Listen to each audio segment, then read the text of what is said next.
हमें अगर nth term निकालना है, ठीक है, सो nth टर्म निकालने के लिए बहुत सिंपल है, मतलब इसके कॉन्सेप्ट को अगर तुम समझ लेते हो ना, हमें पता है अगर अगर ये हमारे पास लेट्स सपोज ये A1 है, A2 है, A3 है, A4 है एंड सो ऑन करके है, ये जीपी में है। किस में है? ये जीपी में है। तो अगर ये जीपी में है तो एक बात हमें ये कंफर्म होना चाहिए कि इसमें अगले वाले टर्म को पिछले वाले टर्म से अगर मैं डिवाइड करूँ, तो डिवाइड करने पे मुझे क्या मिलेगा? कॉमन रेशियो मिलेगा। और कॉमन रेशियो जो होगा हर बार सेम आएगा, है कि नहीं?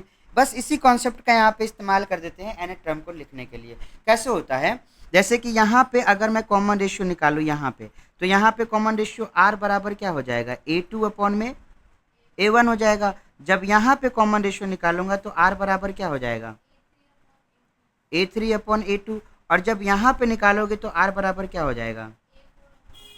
A3, है ना? यहाँ से अगर आप A2 बोलो तो A1 को यहाँ लेकर के आ गया तो A2 क्या आ जाएगा? A1R। और यहाँ से अगर आप A3 निकालते हो तो A3 क्या आता है? A2R। यहाँ से अगर आप A4 निकालते हो तो क्या आता है? A3R। और अगर आपको ये A1 मालूम होता है, A1 जो है अगर A के बराबर होता है जो कि नॉन ज़ीरो है, ज़ीरो नहीं है, तो यहाँ पे A2 बराबर क्या हो जाएगा? AR हो जाएगा। और यहाँ A3 बराबर क्या हो जाएगा? तो A2 क्या है? AR के इक्वल है। तो A3 क्या हो जाएगा? AR इंटू आर, यानी कि AR का स्क्वायर। A4 क्या हो जाएगा? तो A3 के जगह पे AR का स्क्वायर रखेंगे, ठीक है, AR का स्क्वायर रखेंगे A3 के जगह पे, तो क्या मिलेगा?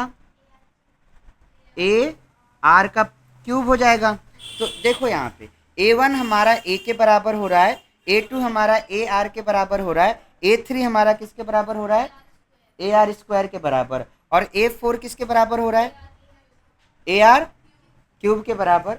और अगर मैं A5 करूँ तो A5 किसके बराबर हो जाएगा? AR का पावर 4। अगर मैं A6 करूँ तो ये किसके बराबर हो जाएगा? AR का पावर 5। तो ये हो गया हमारे पास। अब इसमें हम देख रहे हैं कि हम जो भी टर्म्स लिख रहे हैं, है ना, जो भी टर्म्स लिख रहे हैं R का जो पावर है उससे एक कम रह रहा है कि नहीं? अगर मैं 10th टर्म लिखूं तो क्या होगा? AR का पावर 9 हो जाएगा। अगर मैं 20th टर्म लिखना चाहूँ तो AR का पावर क्या हो जाएगा? 19 हो जाएगा। R का पावर एक कम रहेगा। यानी कि इसी कॉन्सेप्ट को लेकर के हम लोग क्या कर सकते हैं? AN का जो है फॉर्मूला बना सकते हैं। AN का जो फॉर्मूला होगा वो क्या होगा? AR का पावर एक कम हो जाएगा N से, यानी कि R का पावर N-1 हो जाएगा। तो ये हमारे पास जो है क्या कहते हैं, nth टर्म का जो है फॉर्मूला निकल के आ गया है कि अगर मुझे AP का nth टर्म लिखना हुआ तो AR का पावर N-1 हो जाएगा। मतलब कोई सा भी टर्म लिखने के लिए हमें दो चीज़ चाहिए, एक तो A चाहिए और दूसरा क्या चाहिए? R चाहिए। AP में भी ऐसा ही होता है, कोई सा भी टर्म्स लिखने के लिए हमें A चाहिए होता है और D चाहिए होता है। If you are able to find the A and D, अगर तुम फाइंड करने के काबिल हो जाते हो, कर पाते हो, तो आप आराम से कोई भी टर्म लिख सकते हो। सिमिलरली यहाँ पे भी अगर तुमको A मालूम है और R मालूम है तो तुम कोई सा भी टर्म लिख सकते हो। किसका? GP का। बात समझ में आ रहा है? तो ये हमारे पास क्या हो गया? nth टर्म निकालने का फॉर्मूला हो गया। तो इतनी बात क्लियर है? nth टर्म निकालना हो। अब हम लोग समझते हैं सम ऑफ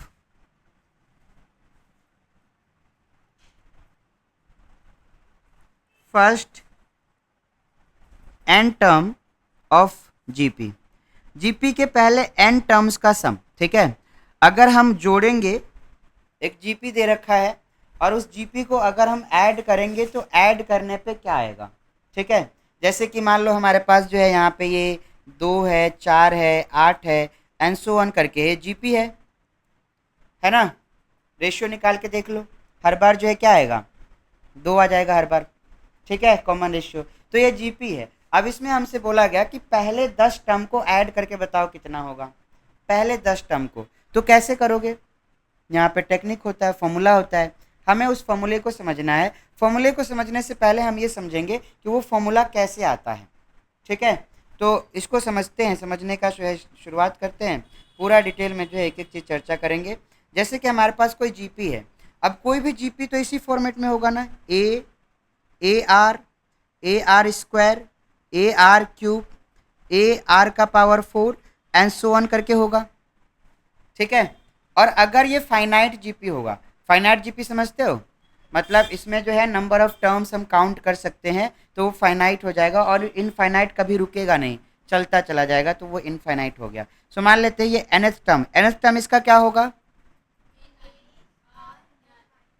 हाँ nth टर्म जो होगा ए आर एन माइनस 1 है, तो ये हमारा nth टर्म है, याद रखना। ठीक है, अब मुझे इनका सम निकालना है, मतलब इन n टर्म्स का सम निकालना है, तो मैं क्या करूँगा, S N is equal to A plus A R square plus A R cube plus so on करके ए आर एन माइनस 1 कर देंगे, है ना। ये सम निकल के आ जाएगा, टोटल जो इसमें टर्म्स है उन सब का सम। अब यहाँ पे दो केस बनता है, जब ये सम निकालोगे, एस एन निकालोगे, तो दो केस बनता है। हो सकता है कि कॉमन रेशियो क्या हो जाए, 1 हो जाए। अगर आर जो है केस नंबर, अगर हम बात करें केस नंबर 1, जैसे ये सम का फॉर्मूला आ गया, अब केस फॉर्मूला नहीं, इतना सम करके आ रहा है, केस नंबर 1 इफ आर जो है अगर 1 हो जाता है, किसी केस में आर निकाला और आर 1 के बराबर हो जाता है, तो बताना यहाँ पे मैं सब जगह पे ये आर के जगह 1 रख दिया, यहाँ भी 1 रख दिया, यहाँ भी 1 रख दिया, सब जगह पे आर के जगह 1 रखा। अब 1 का पावर कुछ भी हो, आंसर क्या आता है, 1 ही आता है। तो अगर आर हमारा 1 रहेगा, तो जो ये एस एन है ये क्या होगा, A plus A plus A plus so on करके ए रहेगा, कहाँ तक, एन तक। टोटल टर्म्स कितना है, एन टर्म्स है ना यहाँ पे, ये वाला जो है, ये तो ये वाला था ना, एन टर्म था, तो टोटल कितने टर्म्स है यहाँ पे, एन टर्म्स है। ठीक है, तो एन टर्म्स जो है, एन टाइम्स जो है ए क्या हो रहा है, ऐड हो रहा है, ए plus A plus A plus A plus A plus ए, कितने बार, एन बार, कितने बार, एन टाइम्स जो है ऐड हो रहा है। तो ए को एन टाइम्स ऐड करने से बेटर है कि ए को एन से मल्टीप्लाई कर दो, एक ही बात है। मतलब एक को 3 बार ऐड करो या फिर एक को 3 से मल्टीप्लाई कर दो, एक ही बात है ना। एक को 10 बार ऐड करो या फिर एक को 10 से मल्टीप्लाई कर दो, एक ही बात है कि नहीं है। तो अगर हम ए को एन टाइम्स जो है ऐड कर रहे हैं, तो उससे बेटर होगा कि ए को क्या करे, एन से मल्टीप्लाई कर दे, तो ये कितना आ जाएगा, ए एन आ जाएगा, एस एन, सिंपल। पर ये कब आएगा, कब का केस है ये, जब आर 1 हो तब, जब कॉमन रेशियो कितना हो, 1 हो। तो जब कॉमन रेशियो 1 होगा, तो अगर जीपी का सम निकालना चाह रहे हैं, तो जीपी का जो सम होगा वो a इंटू एन के बराबर हो जाएगा। मान लो तुमसे बोला गया कि भाई ये हमारे पास जीपी है, इसके 20 टर्म्स का सम निकालो, पर हुआ कुछ ऐसा कि तुमने आर निकाला और आर कितना आ गया, 1 आ गया। तो 20 टर्म्स का सम निकालना है, यानी कि हम क्या करेंगे, किसी एपी में जो है a इंटू क्या कर देंगे, 20 कर देंगे, a इंटू 20 कर देंगे। अब ये डिपेंड करेगा सम किसके ऊपर, a के ऊपर, a कितना है। अगर a 1 रहा तो ये यहाँ पे आंसर कितना हो जाएगा, 1 इंटू 20 यानी कि 20 हो जाएगा। अगर a 2 रहा तो 2 इंटू 20 यानी कि 40 हो जाएगा। समझ में आ रहा है कुछ, कहा नहीं, सिंपल है बहुत। अगर हमारे पास कोई जीपी है, उसका सम निकालना है, कोई भी जीपी है उसका सम निकालना है, ठीक है। कॉमन रेशियो तुमने निकाल के देखा, कॉमन रेशियो कितना आ रहा है, 1 आ रहा है, तो उसका जो सम होगा वो a इंटू एन कर दो, जहाँ पे n क्या है, तो जितने टर्म्स का आपको सम निकालना है वो है। जैसे 10 टर्म का सम निकालना है, 20 टर्म का निकालना है, 30 टर्म का निकालना है, तो n के जगह वही पुट कर देंगे। और a क्या है, पहला टर्म है जीपी का, ठीक है। तो ये हमारे पास हो जाएगा, ये जो है n टर्म्स का अगर हमें सम निकालना है, तो केस 1 में जो है अगर r 1 के बराबर है, तो ये हमारे पास फॉर्मूला निकल के आ जाता है, ठीक है। कोई दिक्कत, कंफर्म, हाँ। अब देखो केस नंबर 2 पे पहुंचते हैं, और केस नंबर 2 कुछ ऐसा है कि r जो है वो नॉट इक्वल टू 1 है, तो r 1 के इक्वल नहीं है तो कुछ और होगा। अब उस केस में सम निकालोगे तो सम क्या है, S N equal to A plus A R plus A R square plus A R cube plus so on करके A R N minus one ही तो है। अब आर यहाँ पे वन नहीं है, तो मतलब आप ए plus A plus A plus A plus ए नहीं कर सकते हो, है ना, क्योंकि आर यहाँ वन नहीं है।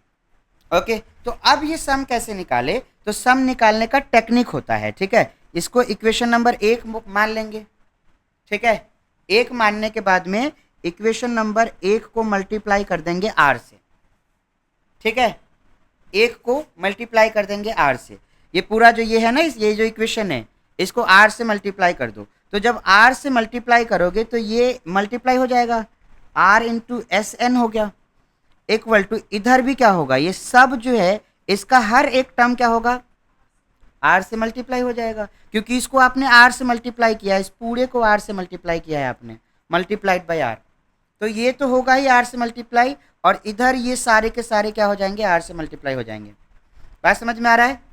तो इधर जब आर से मल्टीप्लाई करोगे आप, तो ये ए क्या बन जाएगा, ए आर, और ये ए आर क्या बन जाएगा, और ये ए आर स्क्वायर क्या बन जाएगा, और ये ए आर क्यूब क्या बन जाएगा, प्लस सो ऑन करके अगर इसको आर से मल्टीप्लाई करोगे तो क्या बनेगा, आर से मल्टीप्लाई करना है, A R N minus one multiplied by are.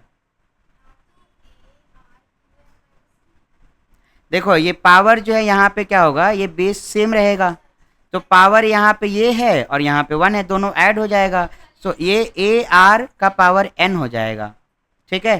तो ये ए आर एन हो गया, इसको इक्वेशन नंबर क्या बोल देते हैं, सेकंड बोल देते हैं, ठीक है। अब क्या करते हैं, इतना काम करने के बाद सेकंड में से फर्स्ट को माइनस कर देते हैं, इक्वेशन नंबर सेकंड में से इक्वेशन नंबर फर्स्ट को माइनस करते हैं, ठीक है। कोई दिक्कत अभी तक जो मैंने बताया। तो अब जो है अगर आप माइनस करोगे, इक्वेशन नंबर सेकंड में से माइनस करोगे आप इक्वेशन नंबर फर्स्ट को, तो राइट साइड वाला राइट में से और लेफ्ट साइड वाला लेफ्ट में से माइनस हो जाएगा, यानी कि आर एस एन में से माइनस होगा एस एन, तो क्या आ जाएगा, यहाँ पे आ जाएगा R S N minus S N, minus होकर आर नहीं हो जाएगा, ये ऐसा ही रहेगा, ठीक है। बात समझ में आया। अब जब आप इस साइड में माइनस करोगे, किस साइड में, राइट साइड में माइनस करोगे, तो क्या होगा बताओ जरा मुझे। देखो इसमें से आप माइनस कर रहे हो इसको, तो देखना जरा क्या होगा, जब इसमें से ये माइनस होगा तो ये सभी के सभी का साइन क्या होगा, चेंज हो जाएगा, हो जाएगा कि नहीं होगा। मैं लिख के दिखाता हूँ, यहाँ पे ऊपर में मैं ए आर प्लस ए आर का स्क्वायर प्लस ए आर का क्यूब प्लस ए आर का पावर 4 प्लस सो ऑन करके ए आर एन लिखता हूँ, और नीचे मैं इन सब को लिख देता हूँ, लिख दूँ ना, चलेगा। तो ये यहाँ लिख देता हूँ, मैं यहाँ से शुरू करता हूँ, A plus A R square plus A R cube plus A R का पावर 4 एंड सो ऑन करके क्या चलेगा, A R N minus one, यही रहेगा। माइनस करोगे, देखो माइनस करोगे तो इन सबका साइन चेंज होगा, तो जब ये माइनस में आएगा और ये वाला प्लस में है तो ये दोनों क्या हो जाएगा, कट जाएगा, तो ये माइनस ये माइनस ये माइनस ये माइनस ये माइनस ये माइनस, तो ये दोनों कट गया, है ना, ये दोनों सब कट जाएगा। A R N minus one, इससे पहले भी तो होगा ना, A R N minus one, ये एन है तो इससे पहले एक कम होगा ना, तो इसके साथ ये कट जाएगा, ये बच जाएगा। तो इधर बचा क्या, यहाँ पे बचा कौन सा, माइनस ए, और यहाँ पे बचा कौन सा, प्लस ए आर एन, ये बच गया R S N minus S N, ये इसके बराबर बचा हुआ है।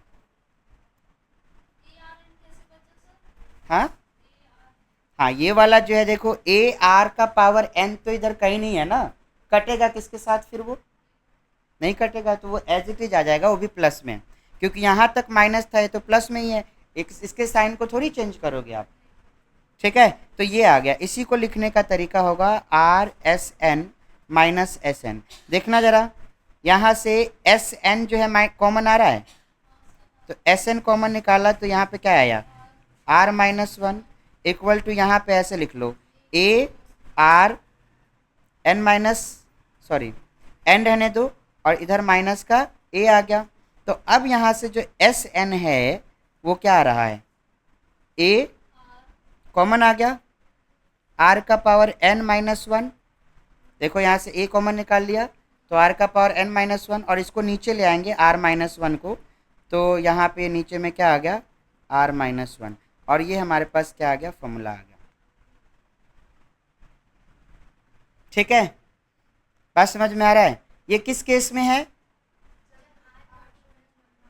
आर वन के इक्वल ना हो तब का है। ठीक है, तो जब आर वन के इक्वल ना हो उस केस में अगर हमें जीपी को सम करना है तो A into R minus R का power N minus one upon में आर माइनस वन हो जाएगा। ये फॉर्मूला हमारे पास हो गया। तो ये हमारा जीपी का फॉर्मूला हो गया। हम इस तरीके से कर कैसे रहे, ये चीज़ समझो कैसे आ रहा है ये फॉर्मूला, ये चीज़ समझना है कि हाँ हम लोग कैसे फॉर्मूले तक पहुँच रहे हैं।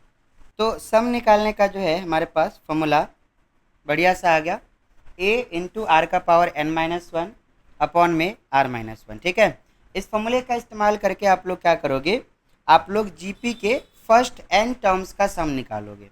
वो खुद ही हमें बोलेंगे कि पहले एन टर्म्स का इतने टर्म का आपको सम निकालना है, तो आपको उतने टर्म्स का सम निकालना पड़ेगा। यहाँ पे क्या क्या चाहिए, ए और आर चाहिए, और जितने टर्म्स का सम निकालना है वो मालूम होना चाहिए। ठीक है, अब एक चीज़ और जो है तुम लोग को याद रखना है, अगर थ्री टर्म्स है ना, ये कॉन्सेप्ट याद रखना है, if three terms are in AP. ठीक है, अगर तीन टर्म एपी में है तो वो तीनों टर्म क्या क्या होंगे बताओ। तो वो जो तीनों टर्म होगा उसमें जो पहला टर्म होगा वो होगा ए अपॉन आर, दूसरा होगा ए, और तीसरा होगा ए आर। ये याद रखना तुम लोग कि अगर हमें तीन टर्म्स एपी में बोले हैं, अगर तीन टर्म्स एपी कह रहा हूँ मैं, क्या लिख रहा हूँ मैं, जीपी होगा ना, तुम लोग भी नहीं बोल सकते हो जीपी। ठीक है, तो अगर तीन टर्म्स हमको जीपी में बोला है कि three terms are in GP, ये तीन टर्म्स जीपी में है, तो तीनों टर्म्स कैसा होगा, पहला टर्म हो जाएगा ए अपॉन आर, दूसरा टर्म क्या हो जाएगा ए, और तीसरा टर्म क्या हो जाएगा ए आर। ऐसे रैंडमली अगर तीन टर्म्स बोले कि three terms are in GP, so उन तीनों टर्म्स को ऐसे लोगे, पहला टर्म लोगे ए अपॉन आर, दूसरा लोगे ए, तीसरा क्या लोगे ए आर। चेक कर लो यहाँ पे कॉमन रेशियो आर ही रहने वाला है, सेम रहने वाला है। आप कॉमन रेशियो चेक कर सकते हो, यहाँ पे जब कॉमन रेशियो इसको इससे डिवाइड करोगे तो क्या आएगा आर आएगा, और इसको इससे डिवाइड करोगे तो क्या आएगा आर आएगा। ठीक है, सो अगर तीन टर्म्स जो है जीपी में है तो यानी कि वो इस तरीके से होगा, ए अपॉन आर ए और ए आर हो जाएगा। ठीक है, इसको याद रखना है, क्वेश्चन में इस्तेमाल होगा ये। ठीक है, बात समझ में आ रहा है, ये क्वेश्चन में यूज़ करेंगे हम लोग, तो इसको याद रखना है तुम लोग को। ठीक, अच्छा अब देखो, अब हमें क्या करना है, ज्योमेट्रिक मीन समझने हैं। क्या समझने हैं, ज्योमेट्रिक मीन। ठीक है, तो ज्योमेट्रिक मीन क्या होता है इसको समझना है, ज्योमेट्रिक मीन क्या होता है। ठीक, तो ज्योमेट्रिक मीन सिंपल है, जैसे कि मान लेते हैं हमारे पास दो नंबर है। ठीक है, क्या है हमारे पास, क्या है दो नंबर है, ए और बी है, कोई भी दो नंबर है। ठीक है, अब इसका जो ज्योमेट्रिक मीन होगा ना, इसको जी एम से जो है शॉर्ट में रिप्रेजेंट करेंगे। सो इसका जो ज्योमेट्रिक मीन होगा वो अंडर रूट क्या हो जाएगा, अंडर रूट ए इंटू बी हो जाएगा, रूट के अंदर में ए इंटू बी हो जाएगा, ये ज्योमेट्रिक मीन हो जाएगा। कैसे समझाता हूँ, जैसे कि मान लो एक एग्जाम्पल लिया हमने, जैसे कि 2 और ये 8 ले लिया। ठीक है, तो 2 और 8 का जीपी ये जीएम क्या हो जाएगा, अंडर रूट 2 इंटू 8, तो ये क्या हो जाएगा रूट 16, और रूट 16 का मतलब क्या हो जाएगा 4 हो जाएगा, ये जीएम हो जाएगा। और ये कहाँ पे आएगा, इसके और इसके बीच में आएगा, यहाँ पे 4। अब ये देखो ये तुम्हारा जीपी बनेगा।